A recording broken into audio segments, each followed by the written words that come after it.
বাইকের সামনে যে ভাইজরটা আছে, হেডলাইটের ভাইজরটা, ওইখানে উনি লাগাই দিল। দেখেন যে আমার নামটা লাগানো হয়েছে, কত সুন্দর লাগতেছে। আসসালামু আলাইকুম এভরিওয়ান, সবাই কেমন আছেন? আশা করি সবাই ভালো আছেন। আপনাদের দোয়া আর আল্লাহর রহমতে আমিও ভালো আছি।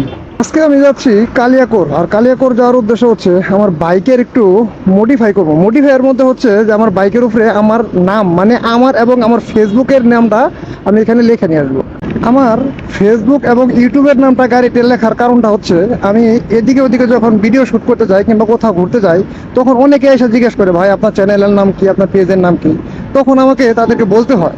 এটা যদি আমার বাইকে লেখা থাকে, বাইকের কোনো ট্যাঙ্কির উপরে কিংবা সামনে যদি লেখা থাকে, তাহলে আমার জন্য সুবিধাটা কি, যে আমাকে বলতে হবে না, শুধু আমি দেখাই দেবো যে ভাই এই যে এটা আমার পেজ আর এটা হচ্ছে আমার ইউটিউব চ্যানেল। তো সেক্ষেত্রে আমার জন্য অনেকটা ইজি হয়ে গেল, যার কারণে আমি এখন যাচ্ছি কালিয়াকৈর সেটা লেখানোর জন্য। এসে বসছি সেই কালিয়াকৈরের যে আসলে ফ্লাইওভারের নিচে কিংবা সামনে যে বাইক পয়েন্টের কিছু গ্যারেজ কিংবা যারা কাজ করে ওদের দোকানের সামনে এসে পড়ছি আমি। ওর ভাই গাড়িতে নাম লেখা দেওয়া যাবে? হ্যাঁ। তারপর এই ভাইয়াটা জিজ্ঞেস করলো যে আপনার ইউটিউব এবং ফেসবুক চ্যানেলের নাম কি। তারপর আমার নামটা বললাম, বলার পর উনি কম্পিউটারে আমার নামটা সুন্দর করে লিখে ফেললো। আর লেখার পর সুন্দরভাবে উনি এটারে ডিজাইন করতেছে যে কিভাবে দিলে সুন্দর দেখা যায়। তারপর আমি বললাম যে আমার যেভাবে ইউটিউব এবং ফেসবুকের চ্যানেল যেভাবে দেওয়া আছে আপনি সেভাবেই দেন।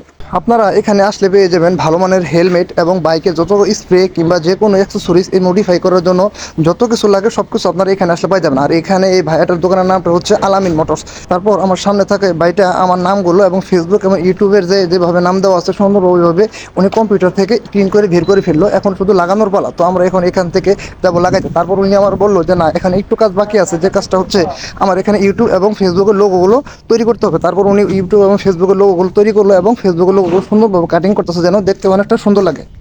এখন উনি আয়সা বললো আমার বাইকের সামনে আসার পর উনি দেখতেছে যে কোন জায়গায় লাগালে এই স্টিকারটা অনেক সুন্দর লাগবে কিংবা সবার সামনে থেকে দেখা যাবে এবং সহজেই ফলো করা যাবে। তারপর উনি একটা যাচাই বাছাই করে আমার বাইকের সামনে যে ভাইজরটা আছে, হেডলাইটের ভাইজরটা, ওইখানে উনি লাগাই দিল। দেখেন যে আমার নামটা লাগানো হয়েছে, কত সুন্দর লাগতেছে। তারপর উনি ইউটিউবের লোগোটা লাগাই দিতেছে।